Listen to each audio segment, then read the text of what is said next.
In this video, I want to go over a couple different things. Well, actually, a couple different things. This video is going to be, I'm not entirely sure what I'm going to title it, but it's basically going to be about how to live the good life. Now, depending upon where you go and where you look, you could have 100 different people telling you how to live the good life. This is up to your discernment and down to your preferences, obviously. Can tell you how me personally lives a good life and turned my life from a piss poor nightmare into, well, let me rephrase this. My life has always been good. I need to say this up front. My life personally has always been good. Things have always worked out for me. I'm very internally grateful for that. However, I viewed it as a upside down nightmare due to probably the way I viewed myself and the way I was looking at this place and some people that was around me. So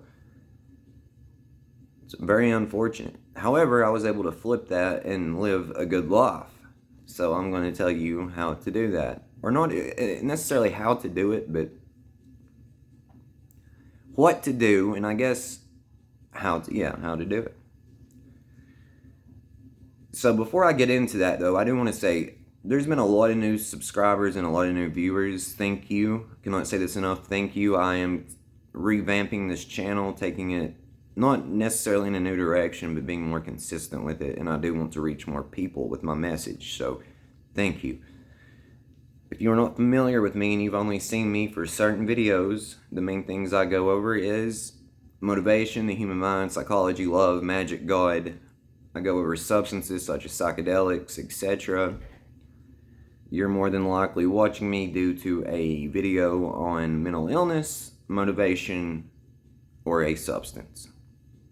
So, I also troll quite a bit. I talk a little bit of shit from time to time. So if you see one video and I'm super calm and nice and like humble, and you see another video and I'm a little bit like talking shit, I'm just talking shit. It's nothing serious. It's just all in good fun. So please understand that. I just like doing it because it's fun to me, as long as you don't take it serious. So, multiple ways how to live the good life here. You may think that money is the only way to live a good life. You need to have a huge house, supercars, a supermodel girlfriend or wife, or 6 foot tall, or whatever, husband, etc. You probably think this is the good life. And I'm going to tell you that is not the good life. It's not. Again, in my opinion, in your preference, that may be the only life, and that is the good life. However, I think if you're very honest and truthful with yourself, you will understand some things about yourself. And that is, there's 3 key components into living a good life. And these 3 components, listen, I truly believe money is part of living a good life. I'm not talking negatively about money. You will not hear me talk negatively about money. However, I look at money the proper manner, what it's for. It's a tool for me to have freedom here to enjoy life more than I could without it. That's it. It's not anything more than that. It's something that I can use to help myself and others have a stress-free life in that regard. Because your stress and anxiety should not be coming from where you're going to live, how you're going to eat, if you're going to be able to keep lights on or water, or have food. That should not be where your stress and anxiety is coming from. That's a distraction to what the stress and anxiety is really coming from. So up front and foremost, money's important. I'm not saying it's not, but that's not the focal point of what you want to accomplish, I don't believe. So let me elaborate on that. The 3 key components to living a good life are looking at yourself and looking at yourself in the proper manner and being good with yourself. Inner peace and self-love. Boom, number 1. The second thing would be trusting yourself, God, and reality. So let me go to 3, then I'll tell you how to do these things. So you have looking at yourself in the proper manner, loving yourself and being at peace with yourself. Then you have trusting yourself, reality, and God. And then the third thing would be letting go, getting out of the past, quit freaking out about the future, anchoring in the moment, and letting go. If you can do those three things, your life is guaranteed to be amazing. You are being presented with something that I don't think you fully realize what you're being presented with at this current point in time. You're being presented with creation. You're being presented with a gift from God itself. And if you want to do math and you take this at face value, there's 8 billion people here. Out of these 8 billion people, just go with your direct experience, not things you watch online, but people you interact with in your real daily face-to-face life. It appears to me that you're going through something that hardly anyone else is going through, meaning you are being built up, you're being guided, protected, loved, you're being shown grace, you're being presented with rebirth, and you're being presented with creation.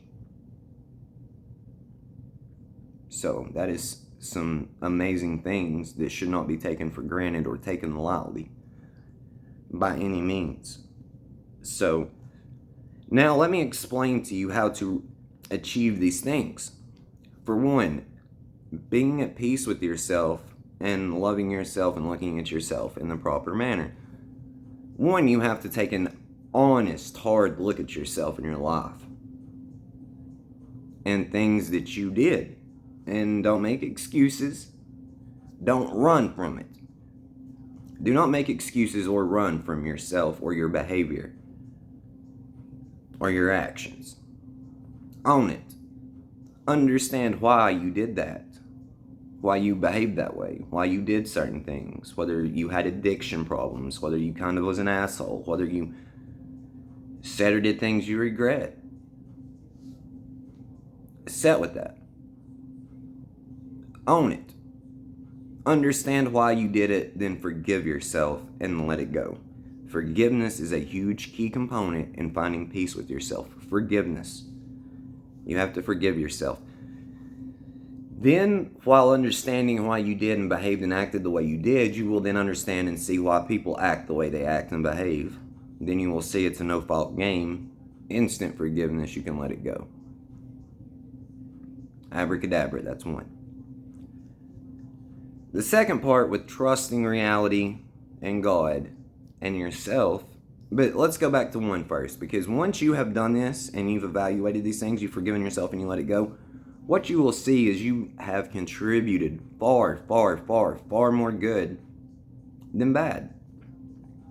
You will understand why you did the bad things, and it was purely out of survival.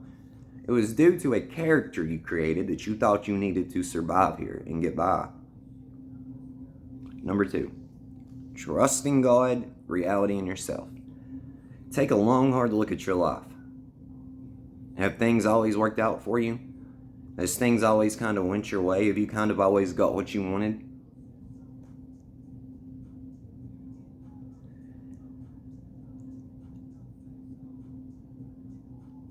So why couldn't you trust reality or God?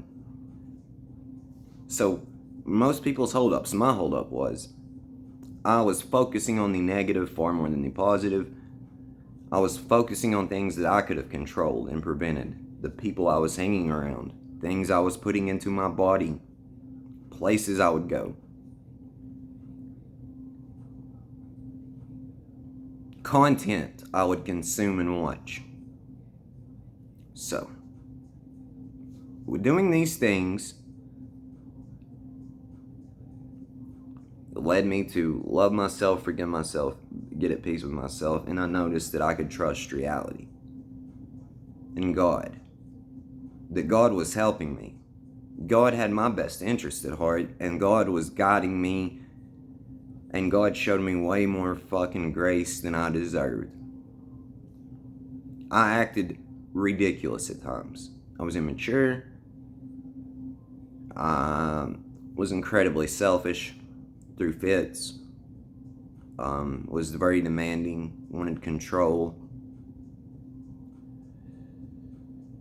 thought I knew everything.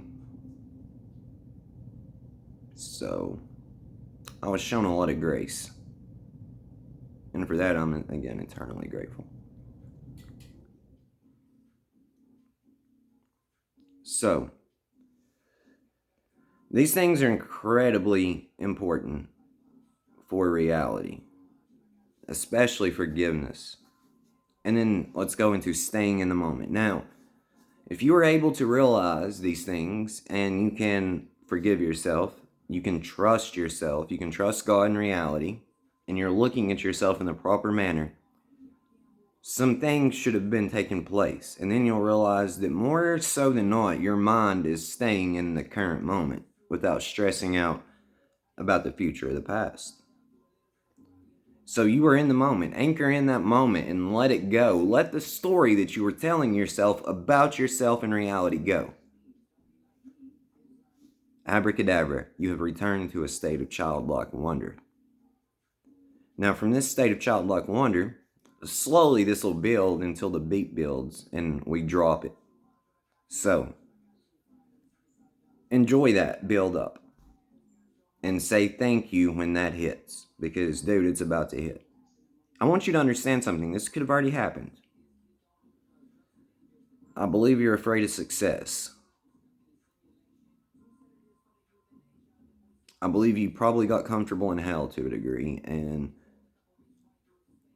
you might semi be afraid of success to a degree. Which is insane, because you are incredibly successful. And pretty much every avenue and venture you've taken, you've been successful in. You just don't look at it the right way. And then you give up before it gets to the point, because you don't look at it the right way. So, that's another video for another day. You're doing amazing. You just stay in this moment and let it build. You've not done anything to fuck this up. So, I would just suggest and do these things if you haven't already. And if you have done it and you've reached that point, just sit back. Again, don't just sit on a couch and do nothing. Just sit back, meaning enjoy life. Live your life. And trust and believe that everything you need and a lot of what you want is going to come your way and smack you in the face. The good life that you think of, that you can have, is not even close to what the real good life is. Because everything you think is within a good life, more than likely, I'm assuming it's going to be cars and money and houses and people knowing you and you being successful and all this. To me, the good life is me being at peace with myself, loving myself, having the ability to live any life I want to live, but also choosing to live the simplistic life more times than not, having a group of people around me that I know has my back and I can trust no matter what, me having a wonderful, caring, loving woman in my life, me getting married, having a family maybe. I'm not sure. I might be getting a little too old for that, but at least having that person in my life, that group of friends in my life that I would consider family, and being an example out here to people. Just traveling the world, talking to people, interacting with people, learning new things, new cultures, etc. That's the good life to me. And yes, money's involved in that, but before you get the money, and before you can really enjoy it, that needs to take place first. Because if your mind's all over the place and you're crazy, and when I say crazy, please understand, if you're looking at yourself in a negative manner, or you are like untrusting and paranoid, you're not going to be able to live a good life with money. Do you get that? So, and money is hilarious because we have money, dog. Like, come on now. Like, seriously, snap out of that. That's silly. Look around. Where do you think you're at? So please do these things. And if anyone watching this needs help or wants someone to talk to, feel free to reach out to me. I've put my phone numbers in videos before. I have no issue giving you my phone number. Facebook, Blake Ratliff, BlakeRatliff. I'm wearing this hat and I have on a black and white boa, like Hulk Hogan, NWO, for life. You know, New World Order. So I'm going to end this here. These are the things to do to lead you to a good life. These are things to do that will lead you to a life that's worth living in general. Now, I didn't get into exercise and eating right and all that because that's obvious. You need to move around and eat healthy for the majority of the time to have a good life. But those do not impact you as much as you probably think. This is what I've noticed. A lot of things that I thought impacted me and messed with me, once I got good with myself and once I stopped telling myself a story and I stayed in the moment, they did not affect me as much. If at any, really. Which is wild because these things controlled my life years ago. Hell, even earlier in this year, these things I thought I was letting control my life. What I was eating, what I was putting in my body. And again, if you're putting heroin or crack or fucking meth in your body, that's not what I'm talking about here. I'm talking about things like cannabis and food. Do you get me? So please, don't take me saying that and then say, oh, I can do whatever I want. No. I'm just saying I'll let these things bother me. And obviously in moderation. These things are whatever. But if you can just use in moderation and not think about it, these things don't affect you like that. Which is crazy. I actually asked for that. Huh. Thank you. Thank you. Shit. So I'm gonna end it there. It's a game of form and the play of life. I'm you talking to you, and this is what we do. We create illusions, we have an experience, we tell stories, and we snap out of it, unite, love each other, and enjoy life. We flip this on its head, which is done. It's done, it's done, it's done. It is done, it is finished. Enjoy life. Return to a state of childlike wonder, enter heaven, Silver City, Nirvana. Love you.